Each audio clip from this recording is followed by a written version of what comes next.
ଆଜି ମୁଁ ଏକ ନୂଆ ଭିଡ଼ିଓରେ ଆସିଲି। ଏହା କେବଳ ଓଡ଼ିଶାର ମୁଖ୍ୟମନ୍ତ୍ରୀଙ୍କ ପାଇଁ। କାହିଁକିନା ମୁଖ୍ୟମନ୍ତ୍ରୀ ଜଣେ ଆମରି ଭଳିଆ ଗରିବ ଲୋକରୁ ଆଜି ମୁଖ୍ୟମନ୍ତ୍ରୀ ହୋଇପାରିଛନ୍ତି। ତାଙ୍କୁ ଆମେ ସେଥିପାଇଁକି ସମ୍ମାନ ଦେଉଛୁ। ଆଜି ମୋଦିଜୀ ଆଜି ପ୍ରଧାନମନ୍ତ୍ରୀ ହେଇଛନ୍ତି। କ'ଣ ପାଇଁ ହେଇଛନ୍ତି? ସେ ଗରିବ ଲୋକ ଗରିବଙ୍କ ପେଟ ଚିହ୍ନିବାରୁ ଟିକେ ଚିହ୍ନିଛନ୍ତି, ପୁରା ଚିହ୍ନି ନାହାନ୍ତି। କାହିଁକିନା ଗରିବ ମାନେ ମୂର୍ଖ। ଯେମିତି ଗୋଟେ କୁକୁର ତାକୁ ଭୋକ କଲେ ସେ ଜାଣିପାରିବ, କି ଗାଈ ସେ କ'ଣ ଭୋକ କଲେ ତାକୁ ଜାଣିପାରିବ? ଜାଣିପାରିବନି। ସେଥିପାଇଁ ମୁଁ ଆଜି ସ୍ପେଶାଲି ଆପଣଙ୍କ ପାଇଁ ବନଉଛି।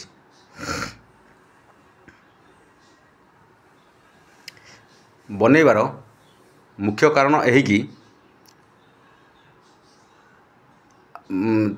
ମୋଦିଜୀ 2014ରେ ଆଗରୁ ତ ସବୁବେଳେ କଂଗ୍ରେସ ଆସୁଥିଲା, କିନ୍ତୁ 2014 ପରେ କାହିଁକି ମୋଦିଜୀ ଭାରତରେ ପୁରା ଏକ ନମ୍ବର ହେଇକି ଆସୁଛନ୍ତି? ଥରେ ଏ ବାବଦରେ ଟିକେ ଚିନ୍ତା କର।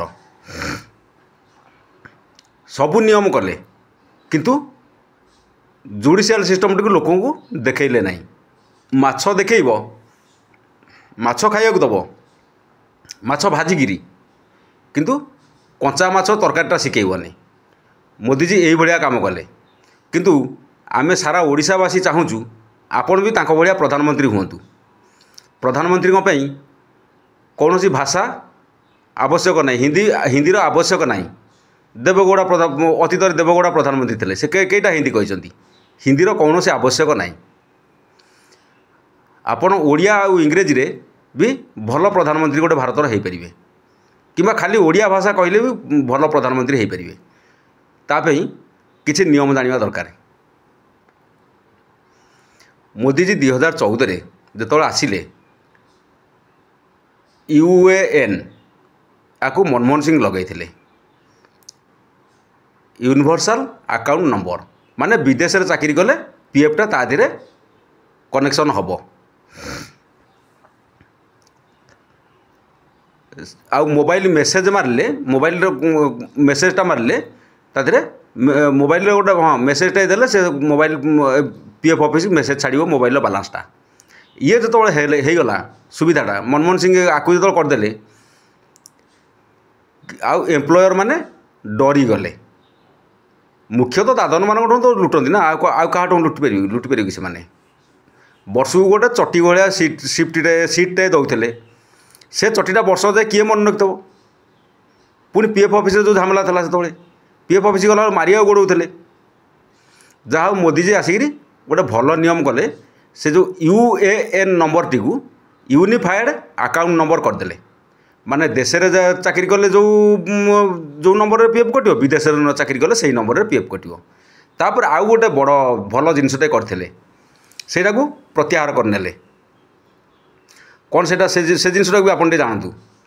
ESIC, employees state insurance corporation, ESIC, ଇଏ ବି ଶ୍ରମିକମାନଙ୍କ ପାଇଁ ବଡ଼ ଉପାଦେୟ। ଇଏ ଆଗରୁ ଡାକ୍ତରମାନେ, ଗୋଟେ ରୋଗୀ ମରିଯିବ ପଛକେ ଡାକ୍ତରମାନେ ଚିକିତ୍ସା କରୁନଥିଲେ।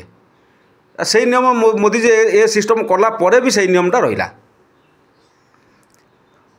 କ'ଣ ନା ବାୟୋମେଟ୍ରିକରେ ESIC ନମ୍ବର, ESI ନମ୍ବର ମାନେ ଗୋଟାଏ ରହିବ। 10ଟା ନମ୍ବର ଦେଲେ ସେ ଗୋଟାଏ ରହିବ।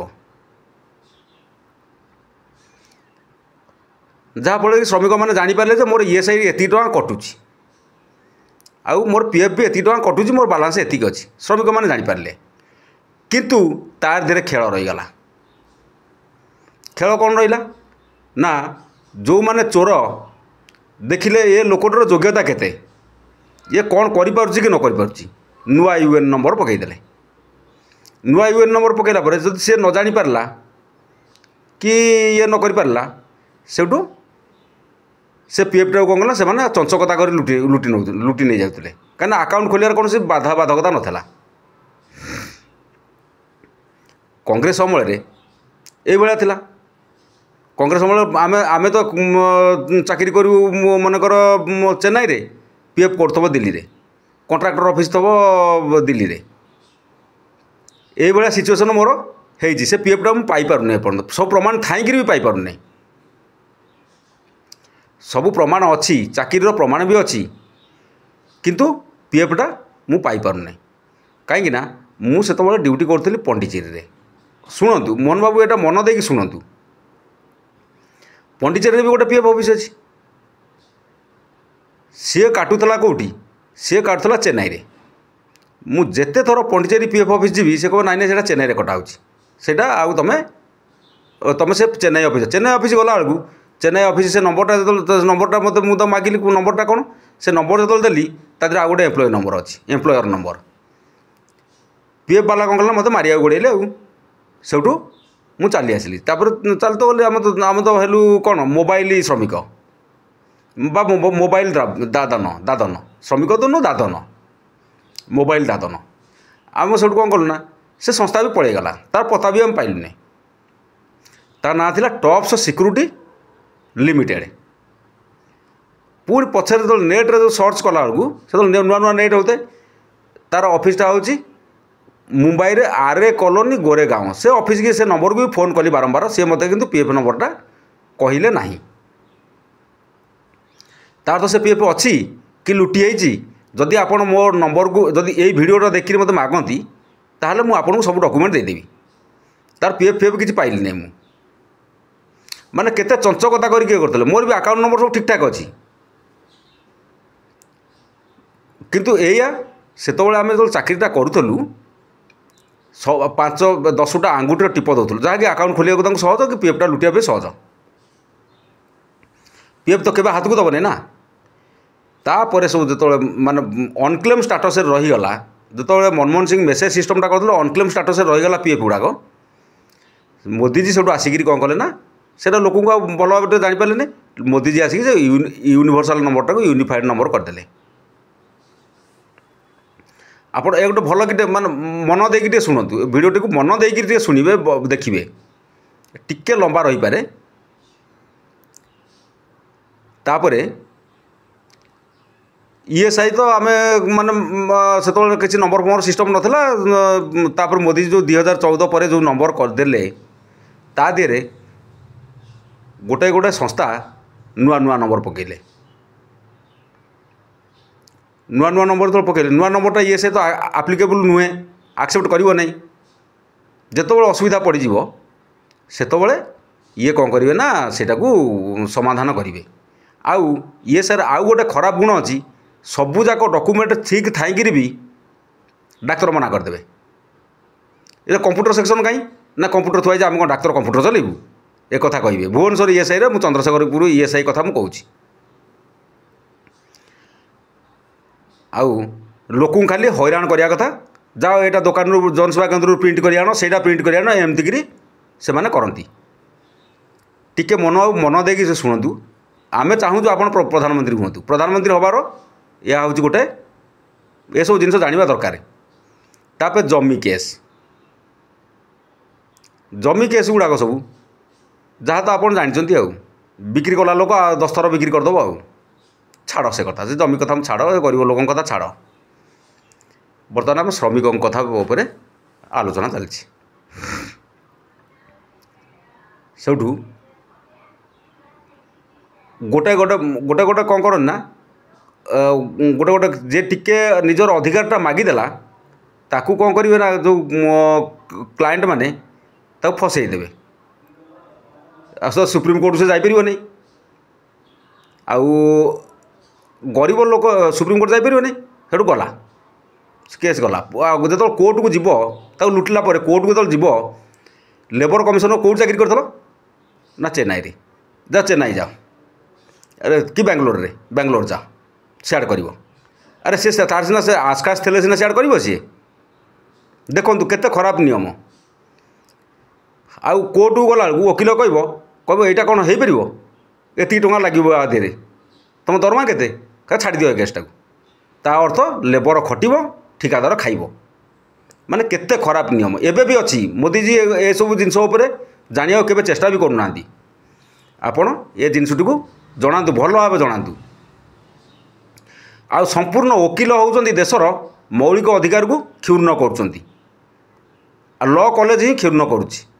ଆପଣ ତାକୁ ଟିକେ ଭଲ କି ଜାଣନ୍ତୁ। ଆମର ଯେଉଁ ସମ୍ବିଧାନ ମୌଳିକ ଅଧିକାର ଦେଇଛି, जो 7टा ना 8टा देछि मौलिक कर्तव्य देछि ताकू ए कोर्ट ही क्षुण्ण करुच्ची। तेणु मोर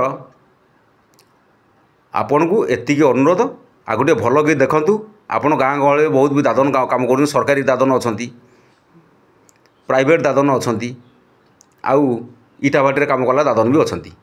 इटा भाटी जो दादन मान जो मैंने सब लोक नहीं सप्लाई करके जो पैसाटा नहीं आसुँच जो मालिक मैंने कहते जे तुम पैसा को आम ठिकादार को दे देचु एटा से दादन लाइसेंसटा कौट बाहर से जो मान दलाल से लाइसेंसटा कौट बाहर करताकू भी देखा पड़ो।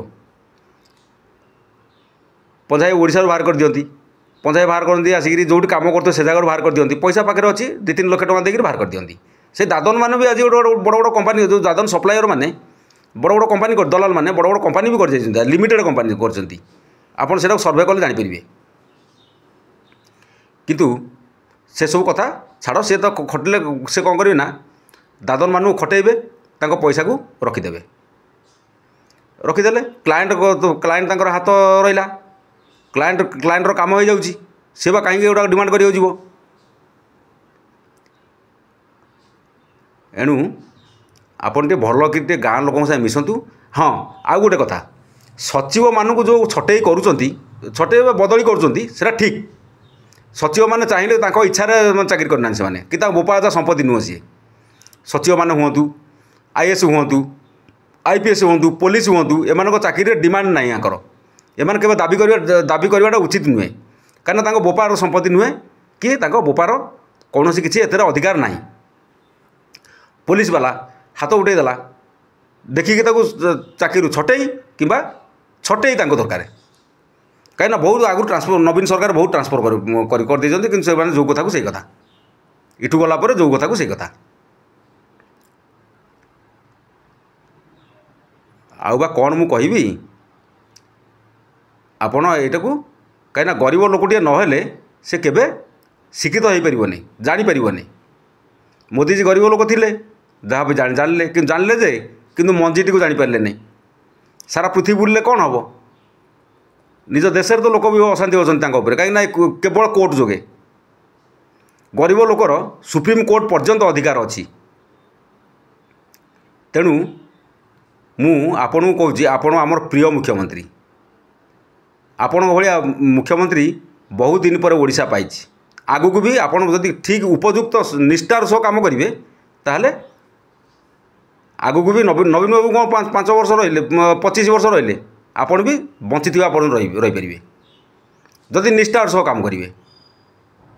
निष्ठार सह काम करा गले गरीबों पेट देखा पड़ो कोर्ट केमी ठकुची वकिल केमी ठकुंट आपको देखा पड़ो आपको देखिकी लोक जन पड़ो गोटे गोटे केस गड़ी गड़िया चलता सेमती ये पर्यटन से जदि गोटे गरीब लोकटे कौन मत नेता मंत्री भोट समय आसी पहुँच जाती से समय डिग्री नहीं जीव सी अपर पक्षटी कौन कर ना हाइकोर्ट कर पैसा वाला सी हाइकोर्ट करदेव हाइकोर्ट कला बेलू जदि आर ताकत थो नेता मंत्री गले हाइकोर्ट जाए ताल से कौन कर सुप्रीम कोर्ट करदेव ये तो सुप्रीम कोर्ट से जापर नहीं कहीं गोटे गोटे वकिल 50 लाख 60 लाख ये सब चार्ज गोटे गरीब लोक कई दिन रोजगार कल कमेब। आज आंब टाकुआ जो मैंने राजनीति कर बेलज्जा मैंने आंब टाकुआ राजनीति कर से नवीन बाबू को भी कहूँ नवीन बाबू गोटे 1 नंबर बेहिया 1 नंबर बेहिया सी ता अमल होता से माने चालुनी जमी कथा छुंचीर गोटे कणा कह चालुनी तो गांधी एत कणा ए चालुनी देखला 1000 कणा थी छुंची कौथ तो गांधी कौन गोटे कणा अच्छी सी जान ता गांधी कईटा कणा अच्छी। तेणु आज ये भिडटी को मु केवल स्पेशली आपण बनइली कहीं आपण है मोर प्रिय मुख्यमंत्री आउ मु भी चाहूँगी आपण केमती प्रधानमंत्री सीट्रे बसतु प्रधानमंत्री सीट्रे बसिले जाना पड़ो ए जोगी जहाँ कर ठीक कर किंतु न्याय सिस्टमटा गरीब लोक पाँच ना जान कहीं से योग्यता ना प्रधानमंत्री से चेयर बसाया योग्यता थिबा दरकार कहीं जो लोक भोट दौरान से अधिकार कौन आग ताकू जानार अच्छी।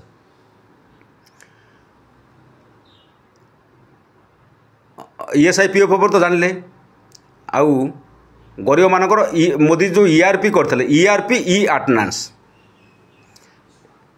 ईआरपी एंटरप्राइज रिसोर्स प्लानिंग जहाँकि क्लाएंट संपूर्ण रेस्पॉन्सिबल रहिबो गोटे दादनटे दरमा पाइला कि न पाइला गोटे दादन ईएसआई पीएफ हक पाउछि ना नहीं तार एरियर जोड़ा पकई रखुच्च एरियर गोटा डेरी कर क्लाएंट मानकर गोटे अभ्यास एरियर डेरी करदेवे कहीं से सलासुतरा होकर छटेईरे एरियर रे सलासुतरा होकर से कौन करे ना राधे राधे को तुम अधे को आम अधे कर दियंती ताकू भी टे भल होकर माने देखंतु तापर आउ गोटे चिंता करूँ गोटे दादन क्या जाइए काम करिया क्लाएंट पे ना ता दलाल पे ना निज पे आकु चिंता करूँ तेणु आकु सब हेल्ले जुडिशियल सिस्टमटा को आग ठीक करा पड़ो शिक्षा दरकार नहीं शिक्षा बड़े बड़े आसो मागणा शिक्षा कले कौटू सरकार आणिकी देवे लाबोरेटोरी जहाँफल कि मागणा शिक्षा फल आईसीएसई सीबीएसई बोर्ड गुड़ा उन्नति कर जाऊँगी आम सरकारी बोर्ड किसी करें भल पिला भी बाहरी पारना कहीं पिला गोटे देखिपार कि से कोटी कोटी टଙ୍କା पाठ पढ़ले यहीटा भी होଉଛି आउ गोटे क्षतिकारक टोटाली उपर आईसीएसई सीबीएसई बोर्ड को बैन करूँ आमर बीएसईओ बीएसई के आमर आकु रखिकी काम चलातु हेले देशटा ठीक रे चलो आज मु मोर मंतव्य एतिकी शेष कली आ स्पेशली मोहन बाबू आपण बनई आपन टे भल कि देखंतु आउ रही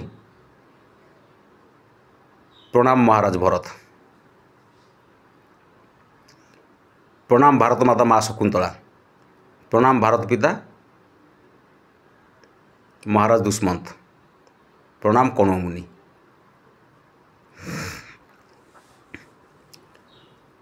जहाँ कि भगवान श्रीराम भगवान श्रीकृष्ण पूजा करते तेणु तांकु प्रथम प्रणाम करी भगवान श्रीराम को प्रणाम करी माँ सीता को प्रणाम करी भगवान श्रीकृष्ण को प्रणाम माँ राधा को प्रणाम माँ रुक्मणी देवी को प्रणाम प्रणाम जय जगन्नाथ वंदे उत्कल जननी।